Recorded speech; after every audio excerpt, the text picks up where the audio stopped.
बिस्मिल्लाहिर्रहमानिर्रहीम अस्सलाम वालेकुम। आप लोग देख रहे हैं YouTube channel law and wisdom. दोस्तों, आज का जो क्वेश्चन है वो है इनिशियल प्रॉब्लम्स ऑफ पाकिस्तान। बहुत ही आसान क्वेश्चन और अहम तरीन question. Pakistan studies LLB part 2 के अंदर भी ये आ चुका है। इसके अलावा जो CSS और PMS के एग्ज़ाम्स होते हैं आपके, वहाँ पे भी ये क्वेश्चन बहुत मरतबा रिपीट हो चुका है। सो बहुत ही आसान क्वेश्चन है। सो इसको आप लोगों ने ज़रूर तैयार करना है। सो चलें करते हैं आज की वीडियो की शुरुआत। सबसे पहले इंट्रोडक्शन में हमने ये बात करनी है कि देखें कि 14 अगस्त 1947 को एक बहुत ही अहम एक हिस्टोरिकल इवेंट है जिसके अंदर पाकिस्तान वजूद में आता है और पाकिस्तान एक नया मुल्क की सूरत में दुनिया के सामने नज़र आता है।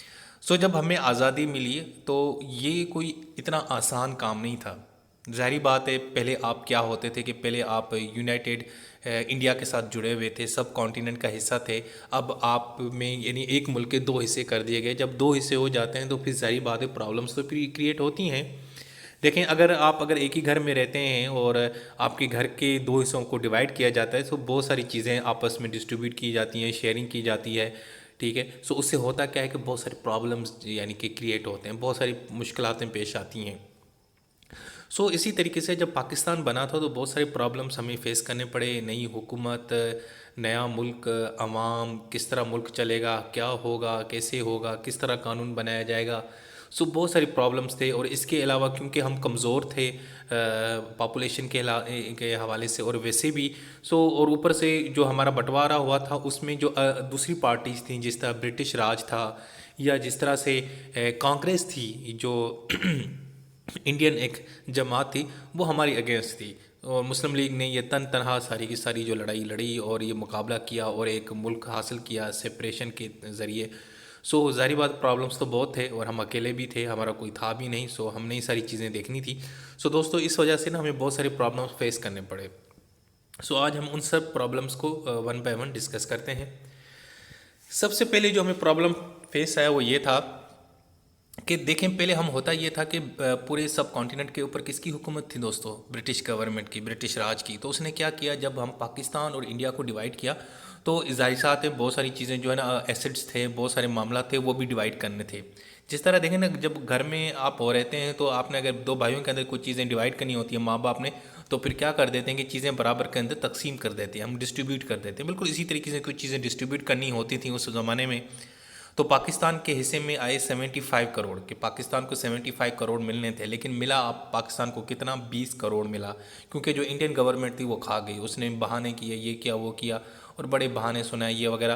तो किसी तरीके से भाईजान वो 75 करोड़ की जगह हमें 20-20 करोड़ मिले। अब जब हमें पैसे ही कम मिले तो भाई अब हम अपना घर किस तरह चलाएं, खर्चा पानी कहाँ से लेके चलाएं, आवाम को क्या दें, क्या करेंगे?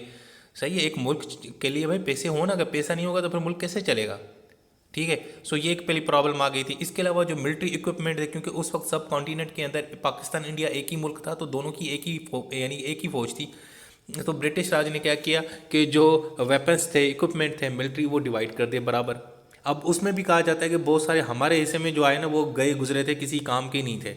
हमारे हमारे हिस्से में जो वेपन्स आए, हमारे हिस्से में जो गाड़ियाँ आई, वो किसी काम के नहीं थी। यानी कि वो अच्छी अच्छी चीज़ें उन्होंने रख ली, बाकी हमें दे दी। क्यों? कि ब्रिटिश गवर्नमेंट और जो इंडियन कांग्रेस थी, इन दोनों का जो मुद्दा वो एक ही था, ये दोनों पार्टीशन के अगेंस्ट थे। लेकिन झगड़ा इतना बढ़ चुका था और हमारे लीडर्स ने इतना उनको तंग करके, नाक में दम करके रख दिया था कि भाईजान अभी हमें अलग मुल्क चाहिए, हम आप लोगों के साथ नहीं रह सकते। हम यानी एक दूसरे के लिए यानी कि एक जगह पीसफुल नहीं रह सकते, मामलात ख़राब हो रहे हैं, तो हमें अपना एक अलग मुल्क बना के दो। सो हमने पार्टीशन हासिल किया। तो इस वजह से फिर उन लोगों ने हमारे साथ उस तरह कोऑपरेशन नहीं किया जिस तरह उनको करना चाहिए था। सो पहला प्रॉब्लम तो ये हो गया। दूसरा भाईजान, पानी का मसला, इलेक्ट्रिसिटी का मसला। अब जब पंजाब का बंटवारा हुआ था, जो पाकिस्तान का पंजाब और इंडिया का आज का पंजाब है, पहले ये एक ही होता था पंजाब। जब इसका बंटवारा हुआ तो बहुत सारी जो पावर स्टेशंस थे वो इंडियन पंजाब के अंदर थे और वहाँ से सारी बिजली पंजाब को मिलती थी। इतना बड़ा जो सूबा है हमारा पाकिस्तान का पंजाब। तो ज़ाहिर बात इलेक्ट्रिसिटी के बड़े मसाइल थे और अब बिजली उस तरह लोगों को नहीं मिल रही थी, इलेक्ट्रिसिटी के बड़े इश्यूज़ होना शुरू हो गए थे। और साथ साथ में एक और प्रॉब्लम, पानी का मसला। क्योंकि जितने भी बड़े बड़े जो दरिया थे जिनका पानी पाकिस्तान के अंदर आता है, वो ऊपर से उनके जो हेडवर्क्स हैं वो जनाब इंडिया से ही निकलते हैं। ठीक है, तो इंडिया ने वो बंद कर दिया। अब बंद कर दिया तो पानी हमें मिल नहीं रहा था। भाई पानी नहीं मिलेगा तो हमारा एग्रीकल्चर किस तरह चलेगा, हम खाएंगे क्या, पिएंगे क्या, किस तरह काम करेंगे? सो उस वजह से बड़ा हमें प्रॉब्लम हुआ। लेकिन फिर बाद में आपको पता है कि 1960 के अंदर एक ट्रीटी हुई थी, इंडस वाटर ट्रीटी। उसके अंदर हम यूनाइटेड नेशन से हमने मदद ली, इंटरनेशनल इदारे से मदद ली कि भाईजान हमारे पानी का मसला है, इसको हल करें। फिर उसने आगे ना कोई एक मायदा किया और जनाब बता दिया कि इतने दरिया इंडिया के पास होंगे, इतने दरियाओं का पानी पाकिस्तान इस्तेमाल करेगा। वो इस तरह फार्मूला बना के उस मसले को कहीं किसी हद तक हल कर लिया। नहीं तो ये शुरू में बड़ा प्रॉब्लम था, उन्होंने हेडवर्क्स ही बंद कर दिए थे, पानी आ ही नहीं रहा था। हमारे ऊपर से जो पानी आता था पहाड़ों से, जो कश्मीर से वाया पाकिस्तान इंटर होता था पंजाब में, फिर सिंध में, फिर ये नीचे तक समंदर तक जाता था, वो सारे के सारे उन्होंने जनाब बंद कर दिए। तो हम यानी कि पानी से मर रहे थे। अच्छा जी, उसके बाद तीसरा जो प्रॉब्लम था वो ये था कि जी हुआ ये था कि जब पाकिस्तान बना तो पाकिस्तान को अब उन्होंने डिवाइड करना था, और यानी सब कॉन्टिनेंट को डिवाइड करना था पाकिस्तान और भारत के दरमियान। तो अब जारी बात है सूबे बनाने थे, सारा कुछ करना था, बाउंड्री बनानी थी, बॉर्डर बनाना था। तो जनाब इसकी जो जिम्मेदारी थी वो रेड क्लिफ एक शख्स था उसको दे दी गई, वो ब्रिटिश ऑफिसर था जनाब। वो आ गया और उसने जनाब उसकी ने डिवीजन कर दी।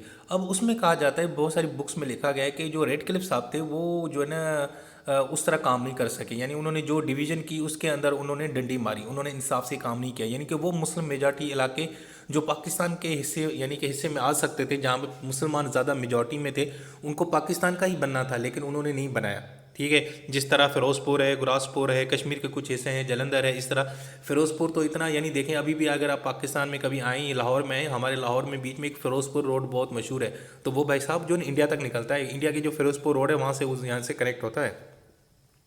तो रेड क्लिफ साहब ने ये जो बाउंड्री बनाई थी इसके अंदर बड़ी यानी कि एक चीटिंग की गई, अनफेयर था। और क्योंकि उनके ऊपर दबाव भी बहुत था, कांग्रेस का बड़ी दबाव था, ब्रिटिश गवर्नमेंट का बड़ा दबाव था, उन्होंने डिवाइड तो कर दिया, लेकिन साथ साथ में उनकी जो ज़्यादा हमदर्दी थी या जो उनकी जो ज़्यादा सपोर्ट थी वो इंडियन गवर्नमेंट के साथ ही, पाकिस्तानी गवर्नमेंट के साथ नहीं थी।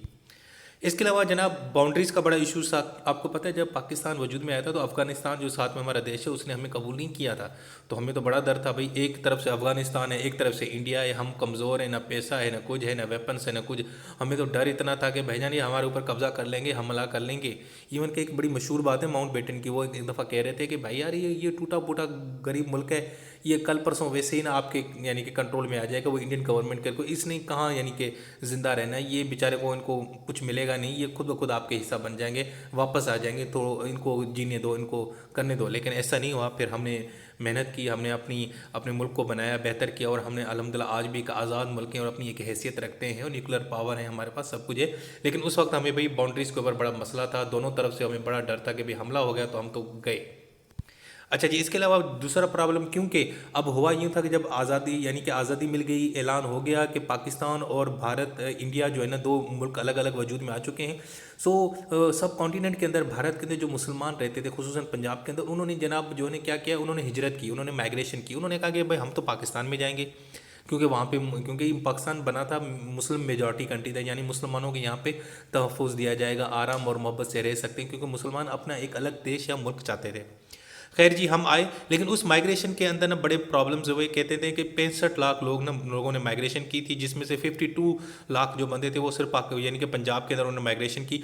माइग्रेशन के बड़े मसले थे। अब लोग वहाँ से जो हिजरत करके आए थे उनको भाई जगह मिलना, खाना पीना देना, उनको उनको रिहाइश देना, शेल्टर देना, ये इसके बड़े प्रॉब्लम थे। तो बड़ी हमें ना मुश्किलातों पेश यानी कि हमें प्रॉब्लम्स फेस आए।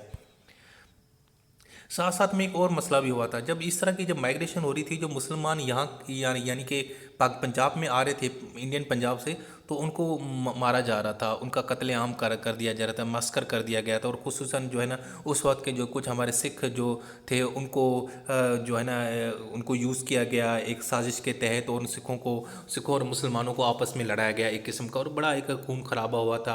और ट्रेनिंग जो लोग आ रहे थे उन बेचारों को बीवी बच्चों समेत मार दिया जा रहा था। बड़ा एक जुल्म हुआ था, बड़ा एक गज़ब किस्म का सान्या हुआ था, और बड़ा उसके ऊपर बच्चे सारों को यानी कि मारा गया। और कहा जाता है कि 7 दिन के अंदर सिर्फ 6 लाख मुसलमानों को मार दिया गया था, क्योंकि जब ऐलान हो चुका था कि भाई मुसलमान जो है ना वो चले जाएं, अपने नया मुल्क बन चुका है, तो वहाँ के सारे मुसलमान यहाँ की तरफ आने लगे, तो रास्ते में ही उनको मार दिया जा रहा था। तो इस तरह ये फसादात शुरू हो गए थे मुसलमान, सिख और हिंदुओं के दरमियान।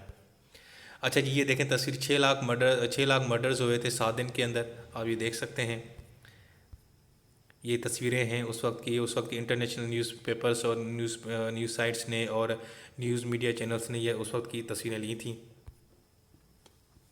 अच्छा जी, इसके बाद फिर क्या प्रॉब्लम था? इसके बाद ये था कि आपको पता है कि इंडिया के अंदर कोई 500 के लगभग ना बड़ी बड़ी रियासतें थी। तो उन रियासतों को ये कहा गया कि भाई या तो आप पाकिस्तान के साथ जुड़ जाएं या इंडिया के साथ जुड़ जाएं। अब उसमें कुछ रियासतें तो वैसे इंडिया के साथ जुड़ गई, कुछ पाकिस्तान के साथ जुड़ गई लेकिन कुछ जो बड़ी रियासतें थी उन्होंने डिफरेंट फैसले लिए। मिसाल के तौर पर जूनागढ़, जूनागढ़ की जो रियासत थी उसका जो नवाब था, जो उसका जो मालिक था, उसका जो भी आप समझें, उसका किंग समझें, राजा समझें, जो भी नाम दें नवाब को, वो नवाब मुसलमान था। तो और वो उसका दिल चाह रहा था कि मैं पाकिस्तान का हिस्सा बन जाऊं। लेकिन ब्रिटिश गवर्नमेंट ने क्या किया, इंडियन गवर्नमेंट सॉरी, उन्होंने आर्मी भेज के उसके ऊपर कंट्रोल कर दिया, उसके ऊपर अपना कब्जा कर लिया। ठीक हो गया। इसी तरीके से हैदराबाद दक्खन जो था, उसका जो नवाब था, सरदार था, राजा था, महाराजा, जो भी आप उसको नाम दें, उसने कहा कि भाई हमने आज़ाद रहना है, हमने किसी का हिस्सा नहीं बनना, ना मैं पाकिस्तान का हिस्सा बनूंगा, ना मैं यानी कि इंडिया का हिस्सा बनूंगा, मैंने अपनी आज़ाद यानी मैं इंडिपेंडेंट रहूँगा। लेकिन जनाब वो भी नहीं हुआ, उसके ऊपर भी प्रेशराइज करके इंडियन गवर्नमेंट ने उसको अपने कंट्रोल में ले लिया। अच्छा, इनकी एक और भी वजूहत थी, क्योंकि ये ना बिल्कुल अगर देखा जाए ना तो ये इंडियन जो है कि इनके आगे पीछे जो शहर थे वो भी इंडियन के कंट्रोल में थे, तो पॉसिबल भी नहीं था। और लेकिन फिर भी वो जो है ना पावर के ज़रिए उनके ऊपर कंट्रोल कर दिया गया और उनके ऊपर कब्जा कर लिया गया। उसके बाद आपको कश्मीर का तो मामला पता है। अब मैं यहाँ पे आप लोगों को क्या बताऊँ, कश्मीर का प्रॉब्लम हर एक बच्चे बच्चे को पता है कि क्या चल रहा है। सो खैर, कश्मीर का मामला भी इस तरह हुआ, कश्मीर की जो पॉपुलेशन थी वो ज़्यादा मुस्लिम मेजॉरिटी थी, वो पाकिस्तान के साथ जाना चाहती थी। लेकिन उसका जो जो राजा था, डोगरा साहब थे, जो भी थे, उन्होंने जनाब प्रेफर किया, उन्होंने इंडियन गवर्नमेंट के साथ मायदा कर लिया। इंडियन गवर्नमेंट ने जनाब रातों रात अपनी फ़ौज भेज दी और उसके ऊपर कंट्रोल कर लिया। आज भी वो आपको पता है कि कश्मीर का मामला चल रहा है। कश्मीरी चाहते हैं कि हमें आज़ादी दें, हमें हमें हमें रेफरेंडम करवाया जाए, हमसे पूछा जाए हम किसके साथ रहना चाहते हैं, आया हम पाकिस्तान के साथ रहना चाहते हैं, इंडिया के साथ रहना चाहते हैं, या हम इंडिपेंडेंट रहना चाहते हैं। तो वो प्रॉब्लम अभी भी चल रहा है। इसके अलावा दोस्तों लैंग्वेज का बड़ा प्रॉब्लम था, क्योंकि पाकिस्तान जब वजूद में आया था तो Pakistan it is a heterogeneous यानी कि एक सोसाइटी थी, यानी कि मुख्तलिफ किस्म के लोग रहते थे, बड़ी डाइवर्सिटी थी, बड़ी वैरायटी थी। यानी पंजाबी भी हैं, सिंधी भी हैं, बलोची भी हैं, पश्तो भी हैं, उर्दू भी। तो अब लैंग्वेज का बड़ा मसला था कि इस मुल्क की लैंग्वेज क्या होनी चाहिए। तो खैर बाद में फिर हमारे बड़ों ने फैसला किया कि उर्दू को ऑफिशियल लैंग्वेज बना देते। लेकिन उसके ऊपर जो हमारे बंगालीज थे, जो जो मेजॉरिटी में भी ज़्यादा थे, जो हमारा बंगाल था, हमारा जो आज का जो जिसको हम बांग्लादेश बोलते हैं, उन्होंने कहा नहीं आप ना बंगाली को भी साथ में रखें या उसको भी बनाए नेशन। तो उस पर बड़े इश्यूज़ हुए थे और बड़े आपस में ना लड़ाइयाँ हुई थी। तो ये एक बड़ा एक उस वक्त का बड़ा मसला था, क्योंकि बंगाली जो थे ना हमारे दोस्त, वो तादाद में भी ज़्यादा थे, मेजॉरिटी में भी ज़्यादा थे। तो ये इस तरह का बड़ा प्रॉब्लम हो चुका था। तो ईस्ट और वेस्ट पाकिस्तान आपस में लड़ रहे थे। अच्छा जी, इसके अलावा कैपिटल का बड़ा प्रॉब्लम पेश आया, क्योंकि भाई जितने भी अच्छे शहर थे, तगड़े शहर, इंडस्ट्रियल शहर, वो सारे के सारे इंडिया के कंट्रोल में चले गए। बेंगलोर, चेन्नई, मद्रास, ठीक है, मुंबई, दिल्ली, ये जितने भी बड़े बड़े शहर थे वो सारे के सारे इनके कंट्रोल में चले गए। फैक्ट्रियाँ वो सारा कुछ वहाँ। हमारे यहाँ इतने डेवलप्ड का शहर थे नहीं, थोड़ा बहुत कराची था, या सबसे ज़्यादा जो कोई डेवलप सिटी था उस ज़माने में, जो आज भी है खैर से, और वो है लाहौर। और लाहौर तो आपको पता है मोहब्बतों का शहर है। सो लाहौर उसे डेवलप था। कुछ और शहर थे, पिंडी था, या इस तरह के छोटे मोटे मुल्तान वगैरह, लेकिन ज़्यादा नहीं थे। इंडस्ट्री यहाँ पे नहीं थी, तो सारी इंडस्ट्री वहाँ पे थी। और हमें फर्नीचर नहीं था, हमें पता नहीं था ऑफिसर्स, ये सारा कुछ। तो हमारे बड़ा मसला था कि अपना कैपिटल कौन सा बनाए। लेकिन शुरू में हमने कराची बनाया, उसके बाद आगे चल के फिर हमने 67 के अंदर इस्लामाबाद कैपिटल बनाया और शिफ्ट हो गए और इस्लामाबाद को हमने कैपिटल बना दिया। इसके अलावा भाईजान इकोनॉमिक प्रॉब्लम थे, जारी बात है, गरीब मुल्क थे, कुछ चीज़ें हमें ऐसे तो मईशत के बड़े बुरे हाल थे। थोड़ा बहुत था वो एग्रीकल्चर था, वो भी इतना नहीं चल रहा था। इंडस्ट्री तो हमारे पास थी नहीं, कहा जाता कि इक्का दुक्का कोई इंडस्ट्री थी, अदरवाइज तो कोई फैक्ट्री या कोई इस तरह की चीज़ थी नहीं। सारी चीज़ें वहाँ पे थी। इस वजह से अगर आप देखें कि इंडिया के अंदर अभी भी जो उनकी मईशत है, इकानॉमी है, वो हमसे ज़्यादा बेहतर है, क्योंकि उनको शुरू से बड़ी सपोर्ट मिली है।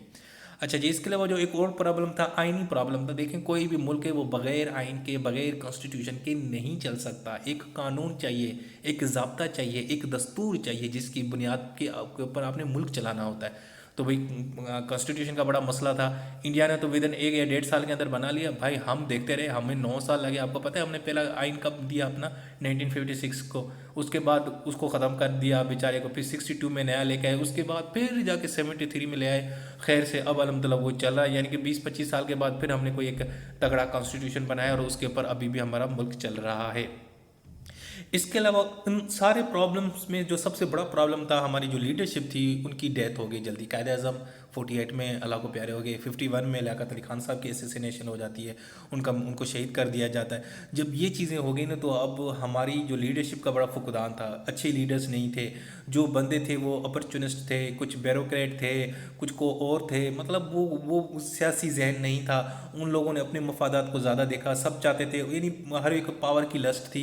किसी ने मुल्क के बारे में उस तरह नहीं सोचा जिस तरह कायदे आज़म साहब सोचा करते थे। सो लीडरशिप की वजह से भी हमें प्रॉब्लम थी। अगर कायदे आज़म कुछ साल होते, 5 6 साल 8 साल रहते, तो शायद हमारे वो हालात नहीं होते, शायद हमारा मुल्क मज़ीद तरक्की करता, मज़ीद एक पावरफुल होता। लेकिन खैर अब भी अल्हम्दुलिल्लाह हम किसी से कमज़ोर नहीं है, हमारा मुल्क बेहतर है, हमें अपने मुल्क से प्यार से बहुत है, तो बहुत बेहतर है। न्यूक्लियर वेपन्स, न्यूक्लियर पावर हम बन चुके हैं और तरक्की कर लिए है। तो हमारा देश अल्हम्दुलिल्लाह आज भी है, कायम दायम है और ये क़यामत तक कायम दायम रहेगा। सो दोस्तों, ये थी आज की वीडियो। इस वीडियो के अंदर मैंने आपको initial problems faced by Pakistan को ऐसे कौन से प्रॉब्लम, मुश्किलात और चैलेंजेस और कन्फ्लिक्ट्स थे जो फेस करने पड़े जब पाकिस्तान वजूद में आया, ये मैंने आपको बिल्कुल आसान अल्फाज में समझाने की कोशिश की है। उम्मीद है आपको ये वीडियो पसंद आई होगी। मुझे अपनी दुआ में याद रखिएगा। अल्लाह हाफिज़।